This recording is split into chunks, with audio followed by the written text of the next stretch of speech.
Kamala Harris devient la première femme vice-présidente des États-Unis à se rendre en Zambie, une visite qui ravive de nombreux souvenirs. Enfant, Mme Harris a passé du temps à Lusaka alors qu'elle rendait visite à son grand-père maternel. Selon Leslie Mbula, diplomate zambien à la retraite, le fait que Mme Harris soit née en 1964, 4 jours avant que la Zambie n'obtienne son indépendance de la Grande-Bretagne, la rend encore plus spéciale. Sa visite en Zambie est très précieuse pour nous parce qu'elle va marquer de son empreinte, d'abord en tant qu'enfant et maintenant en tant que vice-présidente, les relations entre la Zambie et elle-même et par la suite entre les États-Unis et la Zambie. Le grand-père de Harris, Gopalan, a travaillé comme diplomate à Lusaka, aidant les réfugiés de ce qui était alors la Rhodésie, aujourd'hui le Zimbabwe.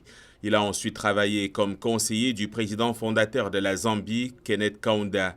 Jusqu'à son décès en 1998, Gopalan est resté un guide dans la vie de Harris, lui transmettant des valeurs de civisme, de service public et de droits de l'homme. C'était un grand homme. Il est venu aider les réfugiés qui venaient de Rhodésie et il a joué un grand rôle à cet égard. Pour Tassila Mbewi, maître de conférences en politique et gouvernance à l'université de Lusaka, Mme Harris est un modèle à suivre, en particulier pour les jeunes filles et les femmes. C'est vraiment excitant de voir quelqu'un de ce statut visiter la Zambie et savoir qu'elle a des racines ici et qu'elle a vécu ici. Le ministre zambien de la Justice, Mulambo Mbe, déclare que l'ensemble du gouvernement est ravi de la visite de Mme Harris en Zambie.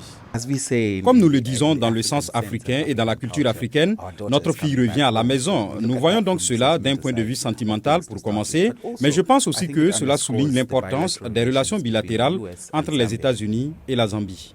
La Zambie et les États-Unis entretiennent des relations bilatérales étroites depuis 1964, Washington fournissant une aide annuelle de plus de 500 millions de dollars pour soutenir la lutte contre la pauvreté, le changement climatique et la santé.